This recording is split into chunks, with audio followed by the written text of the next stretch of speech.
Shalom, my brothers and sisters in Yahuwah, our Elohim, and welcome to our Midweek Bible study. I hope everybody's having a great week. Well, gang, here we are, and we're going to be going over Melakim Aleph, which is 1 Kings. We're going to start on chapter 4, and we'll do 4, 5, and 6 tonight, okay? So go ahead and grab your Bibles so that you can read it for yourself and hear me read it to you, eyes to see, ears to hear, okay? And that way we're all learning this together, all right? Oh yeah, grab something to drink because it's hot and it's summertime and we're all dehydrated and we got our jugs. Get something to drink and get hydrated here.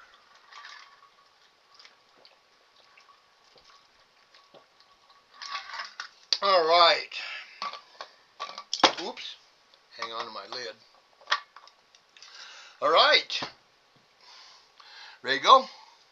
Hope everybody's comfy. Now let's get started. All right. Melakim Aleph, chapter 4. And it came to be that sovereign Shalomoah was sovereign over all Yasharel.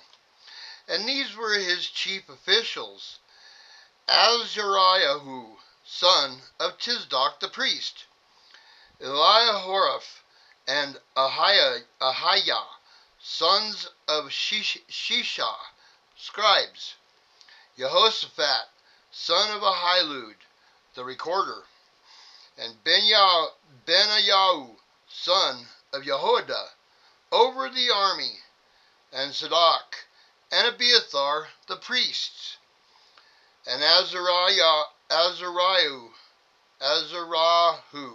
son of Nathan, over the officers, Zabud, son of Nathan, a priest, friend of the sovereign, and Ahiashar, over the household, and Adoniram, son of Abdah, over the compulsory labor. And Shalomoah had 12 governors over all Yasharel, who provided food for the sovereign and his household. Each one made provision for one new moon of the year. Okay, so there was 12 tribes, there are 12 governors, and each month another tribe supplies the sovereign, the king, and his court with food. Okay, so it's equally distributed throughout the entire kingdom. Verse 8, and these were their names: Ben-Hur in the mountains of Ephraim, Ben-Dekur in Markatz, and Sha'albim, and Beth-Shemesh, and Elon Beth-Hanan, Ben-Hesed in Arbath, Sakah, and all the land of Hepher were his. Ben-Abinadab, all the heights of Dor, Saphath, the daughter of Shalomoah, became his wife. Baanah, son of Ahilud, in Taanach, and Megiddo, and all Beth Shean, which is beside Serathon, below Yezreel. From Beth Shean to Abel Meholah, as far as the other side of Yokneam. Ben Geber in Ramoth Gilad, the town of Yair, son of Manasseh, in Gilad were his. The portion of Argob in Bashan, 6 large cities with walls and bronze gate bars were his.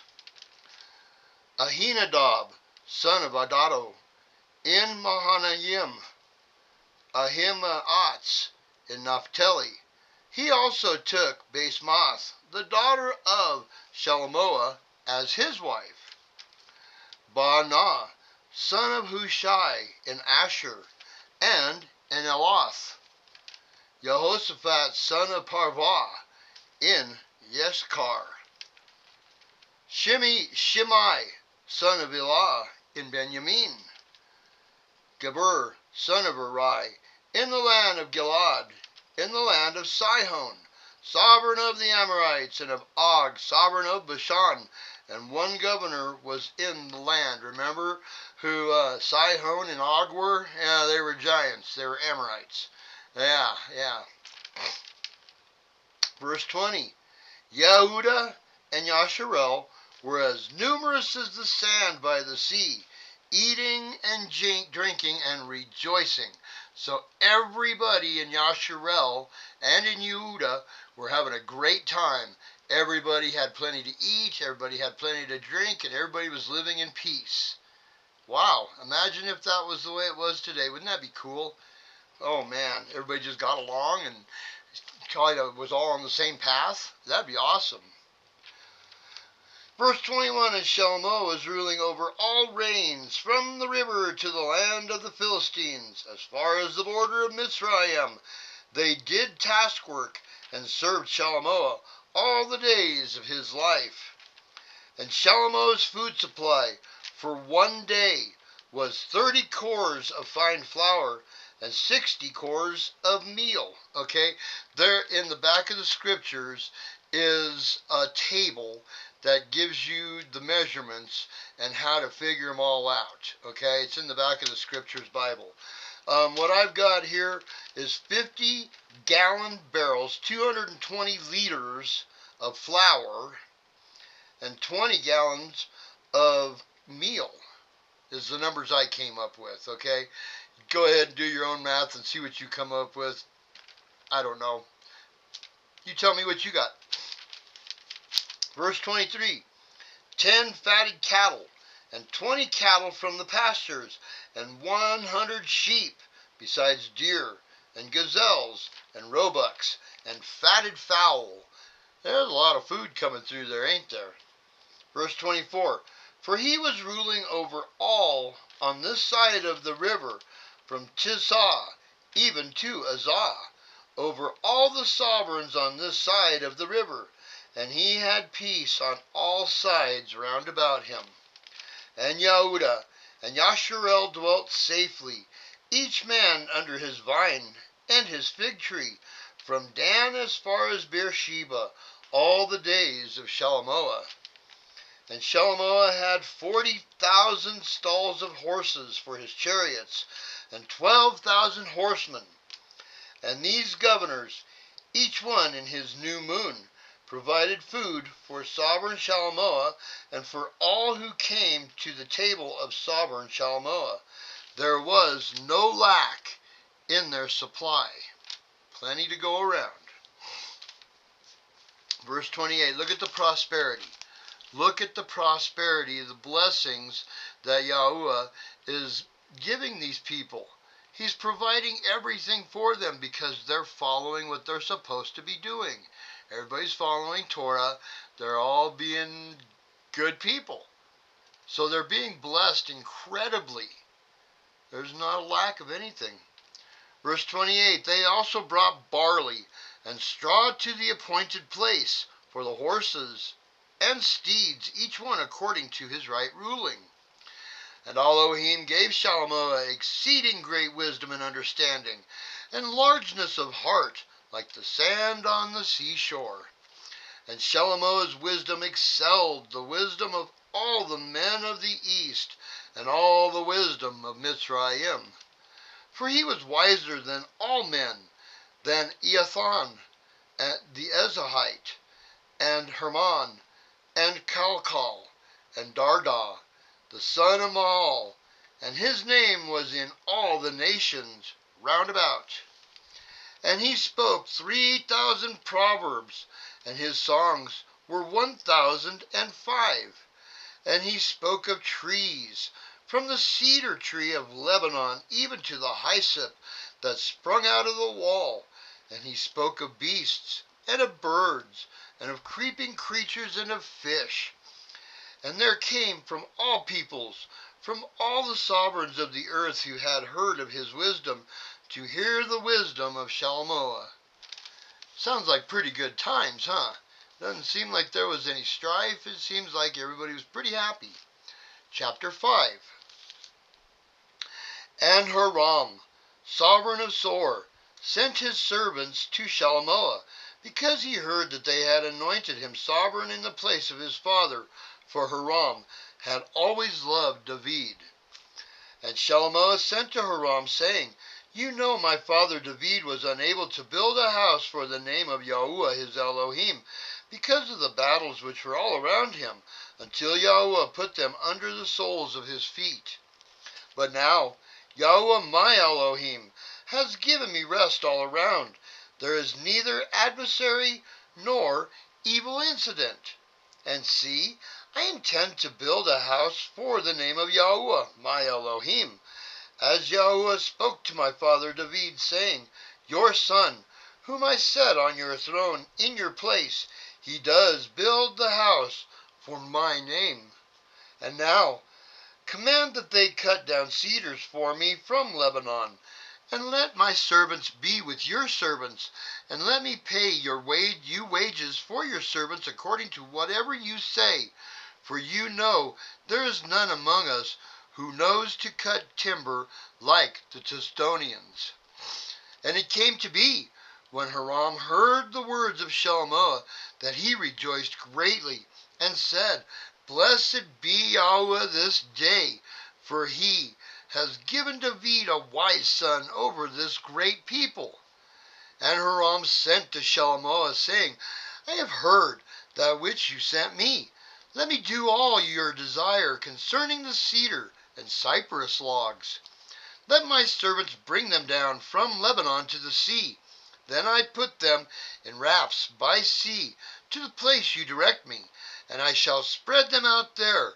Then you take them up, while you do my desire by giving food for my household. So he's just going to, hey, how about if you just feed my house, and I'll supply everything that you need for wood? Sounds like a pretty good deal. Verse 10, And Hiram gave Shalmaneser cedar and cypress logs, all his desire. And Shalmaneser gave Hiram 20,000 cores of wheat as food for his household, and 20 cores of pressed oil. Thus Shalmaneser gave to Hiram year by year.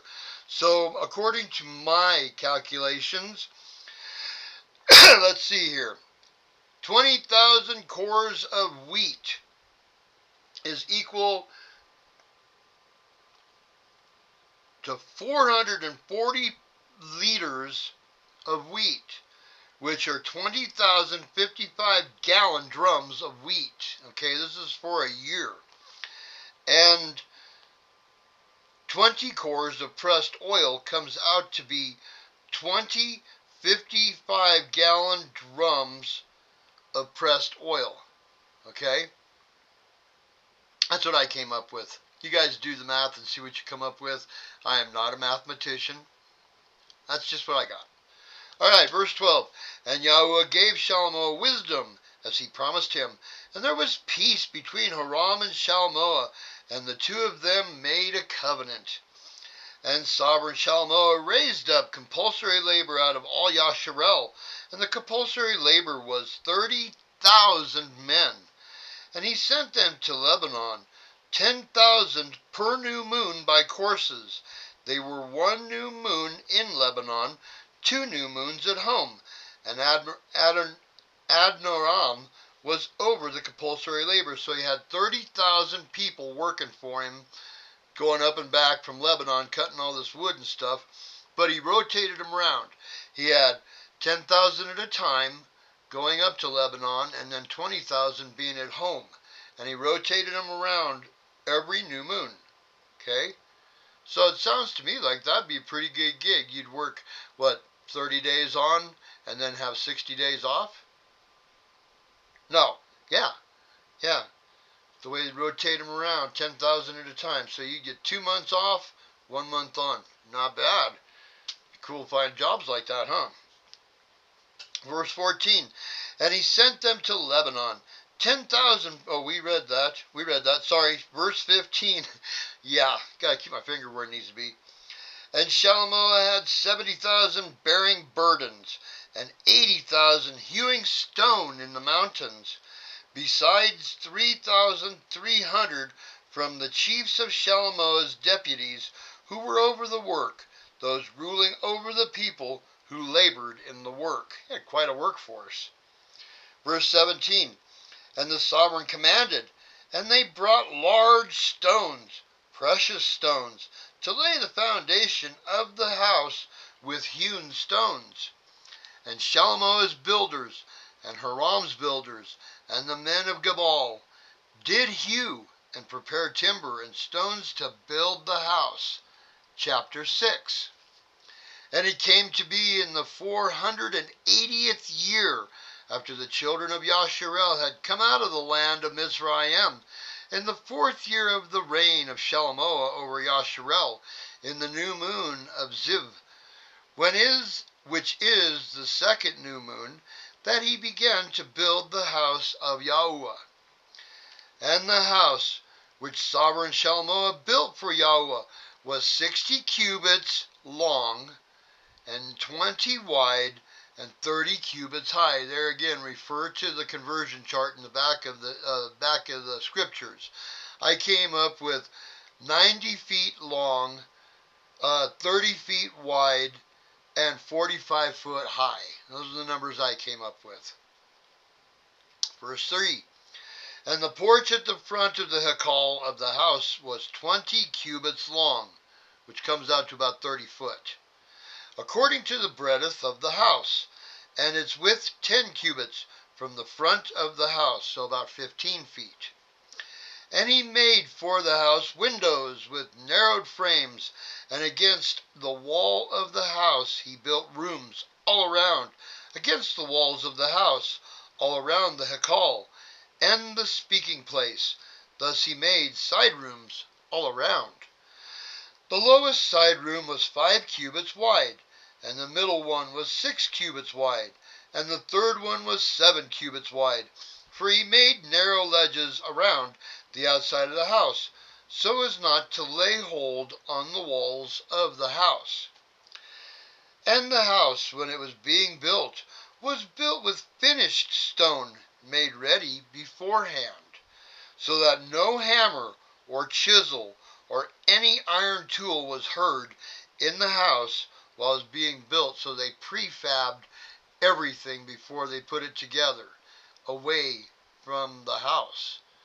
Pretty interesting, huh? How they were able to prefab that. Think about that. That is incredible craftsmanship, to be able to prefab wood and stone without actually fitting it into place, to chisel it out away from the construction site and have it fit. That's pretty talented. That takes a lot of craftsmanship. If you've ever done anything with your hands, built anything, you know what I'm talking about. That's pretty incredible. Try putting together a prefab shed nowadays and see how it fits together.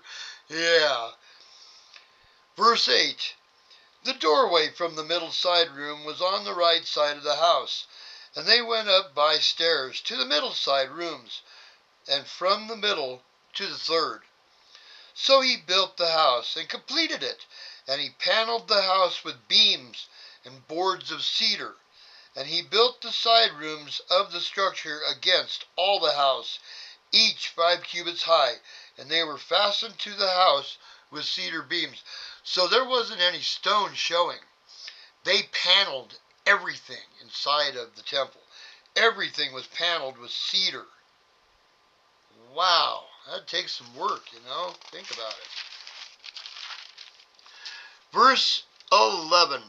And the word of Yahweh came to Shalomo, saying, This house which you are building, if you walk in my laws,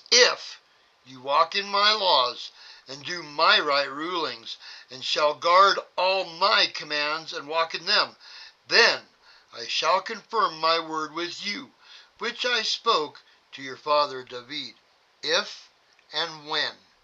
Pay attention to those.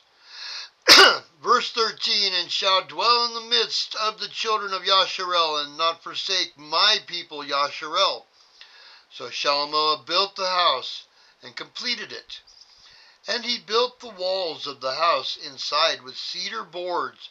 From the floor of the house to the ceiling he paneled them on the inside with wood, and covered the floor of the house with planks of cypress. And he built 20 cubits at the rear of the house, from floor to the walls, with cedar boards. And he built it inside as the speaking place, as the most set apart place. And the house was 40 cubits. It is the Hekal before it. And the cedar from the house inside was carved with ornaments and open flowers. All was cedar.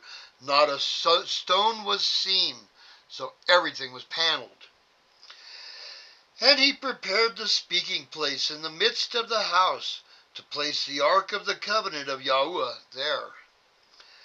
And the front of the speaking place was 20 cubits long, and 20 cubits wide, and 20 cubits high.